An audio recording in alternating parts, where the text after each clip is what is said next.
Evaluating a number raised to a rational exponent. In the three examples that you see here, we have a fraction as the exponent. When there's a fraction, the denominator, the number in the bottom, tells us what the index of a radical symbol would look like. So for this first example, this means the fourth root of 625. We want to find a number that when we multiply it by itself by the exact same number 4 times, we end up with 625.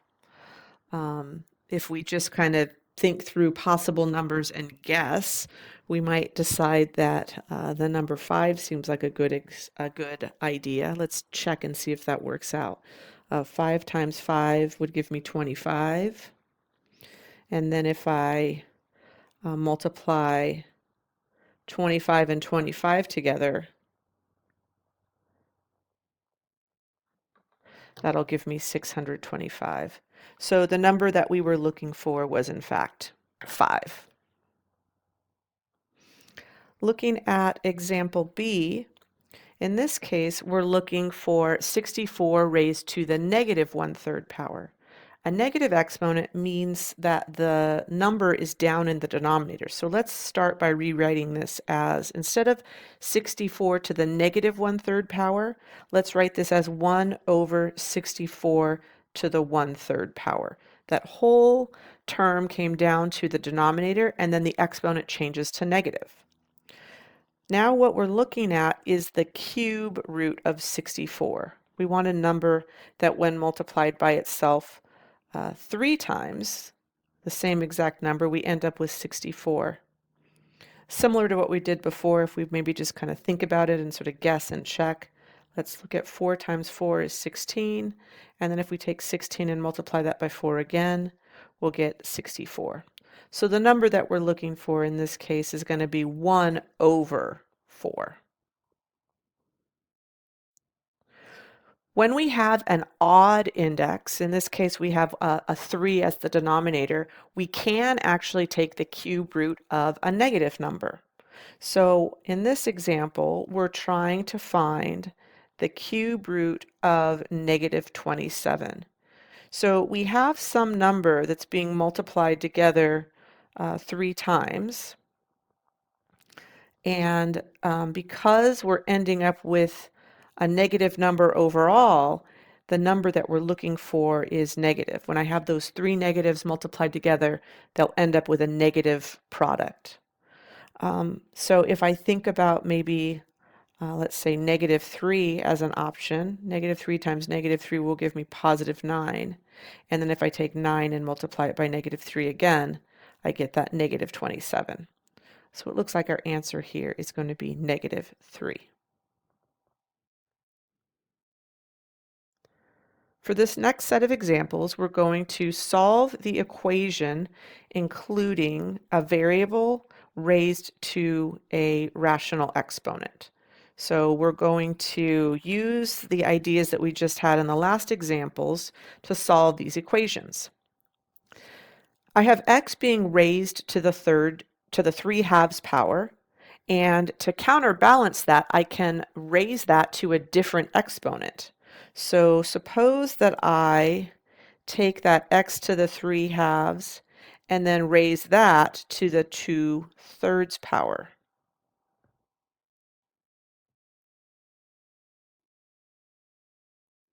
Whatever I do to one side of the equation, I have to do the exact same thing to the other side of the equation.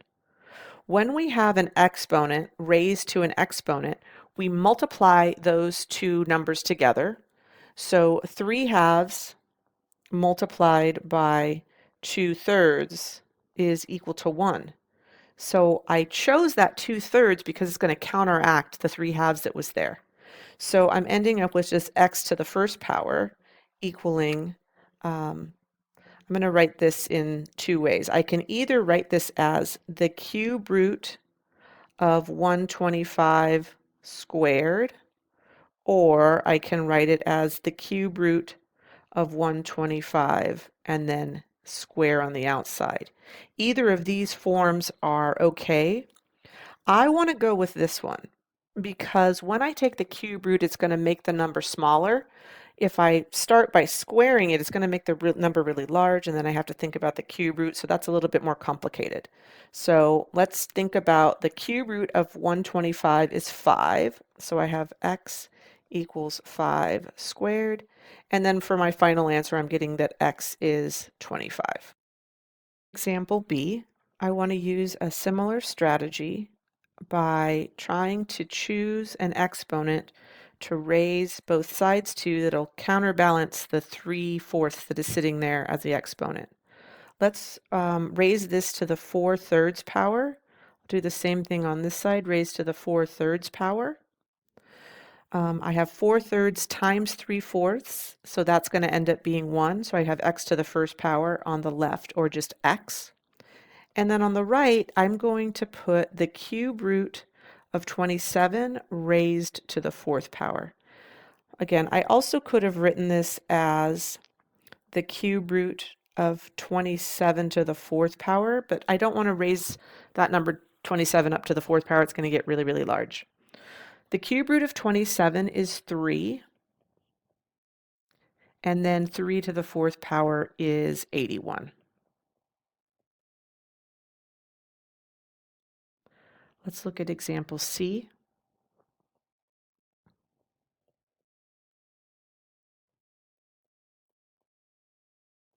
I'm going to raise both sides of this equation to the 3/2 power. So the 2/3 and the 3/2 will cancel each other out, and I have x equaling the square root of 16 cubed. The square root of 16 is 4, and then 4 cubed is 64.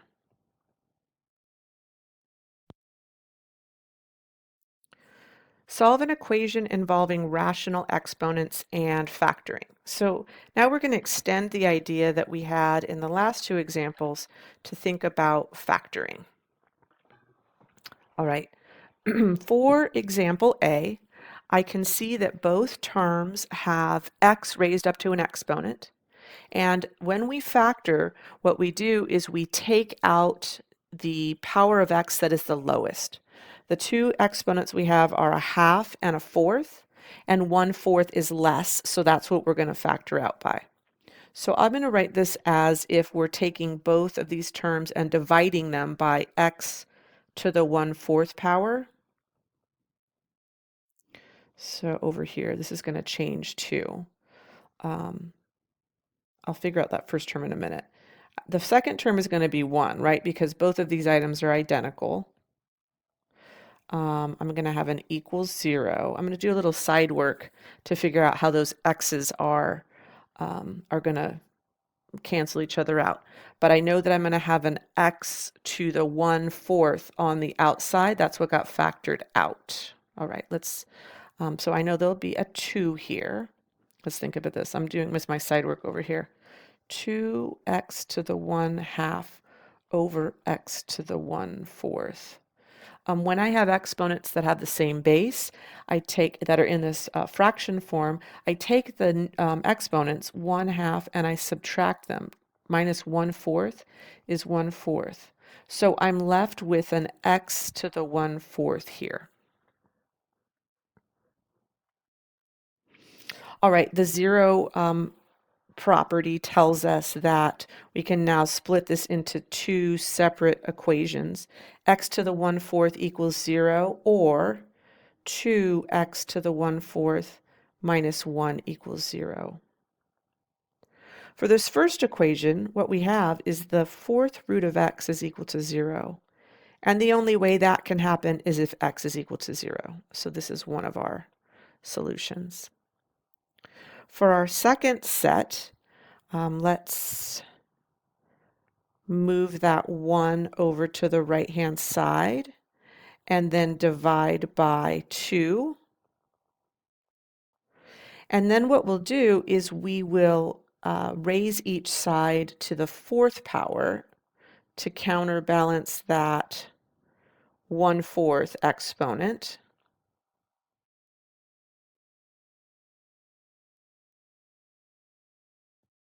This should be a 2. There we go. Let me just double check. Yeah, I raised both sides to the 4th power. So here, these will cancel each other and we have, or to the equal 1, and we have x to the 1st power equals 1 over 2 to the 4th power is 16. 1 over 16.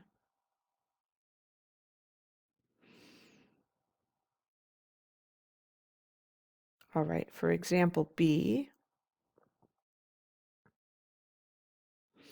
let's raise both sides of this equation to the 2/3 power.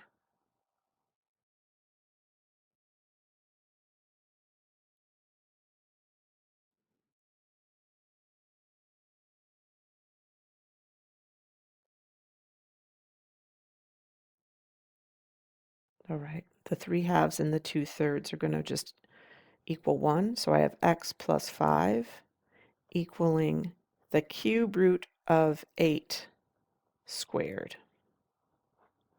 The cube root of 8 is 2, and then 2 squared is 4. So it looks like we're getting that x is equal to -1. Let's go back and check our answers for these equations just to make sure that they work. So I'm going to do a little work over here to check. If x is equal to -1,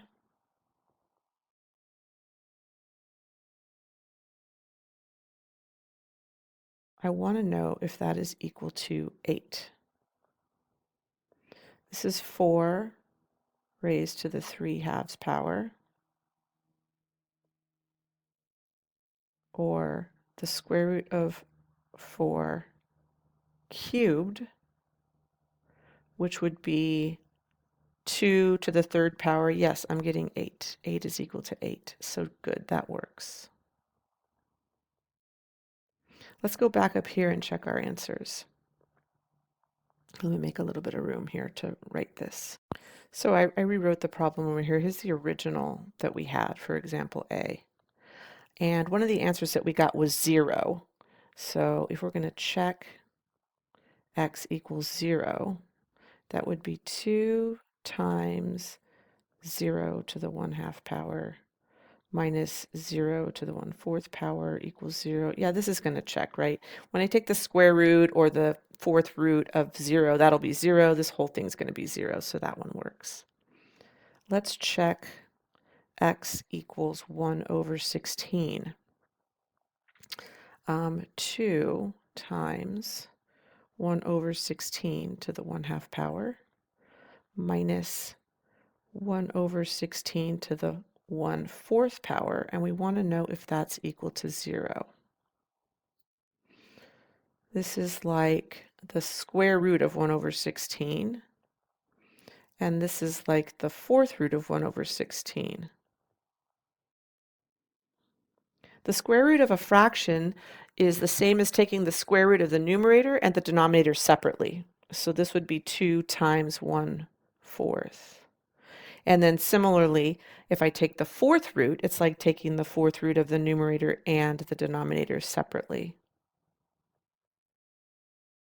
So 2 times a 4th is 1/2 minus 1/2, and I am getting 0. So both of those answers are correct.